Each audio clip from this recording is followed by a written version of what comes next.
Dopo 10 anni torna a riunirsi il Consiglio dei notai qui ad Agrigento nella splendida Valle dei Templi, un evento che lei ha fortemente voluto come Presidente del distretto. Sì, infatti siamo veramente contenti di poter celebrare qui questo convegno in questo luogo così suggestivo, così evocativo di arte e di storia e soprattutto evocativo dei valori, della trasmissione del sapere, della tolleranza, della condivisione che furono proprio quelli degli abitanti della Magna Grecia. Quindi questo luogo è stato importante. In più ci sono relatori di grande spessore scientifico, abbiamo anche degli illustri ospiti, il sindaco, il comandante, il tenente colonnello della Guardia di Finanza, il comandante dell'UIF, tutti una rappresentanza del nucleo di polizia tributaria, l'Agenzia delle Entrate, l'Agenzia del Territorio, insomma molte delle istituzioni e non devo dimenticare neanche il Presidente del Tribunale,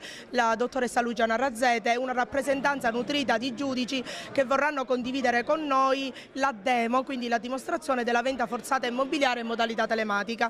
Quindi siamo molto contenti, si parlerà di terzo settore, si parlerà di DAT, vogliamo far emergere che il notariato ha una valenza e una funzione sociale. Come valuta questo appuntamento ad Agrigento dopo 10 anni, il ritorno alla Valle dei Templi, ma a parte questo dico un momento anche di approfondimento con tematiche di grande attualità? Un grande applauso alla Presidente Claudia Gucciardo che ha avuto la lungimiranza di organizzare questo evento in cui tratteremo temi di assoluta rilevanza sociale, dalla riforma del terzo settore ai contratti di convivenza, tematiche che oggi interessano concretamente la vita dei cittadini. Quindi valuto molto positivamente il ritorno, un appuntamento in una cornice spettacolare e mi auguro che possa essere l'incipit di un percorso che possa continuare senza soluzioni di continuità. Prossimo convegno l'anno prossimo e non tra 10 anni. Un evento sicuramente importante qui ad Agrigento, dopo 10 anni ritorna a riunirsi il Consiglio dei notai, ma a parte questo dico anche un momento di approfondimento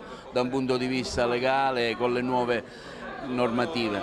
Beh, io sono particolarmente contento che un piccolo distretto come quello di Agrigento, il numero di notai non è notevole nel distretto, abbia organizzato un convegno come questo.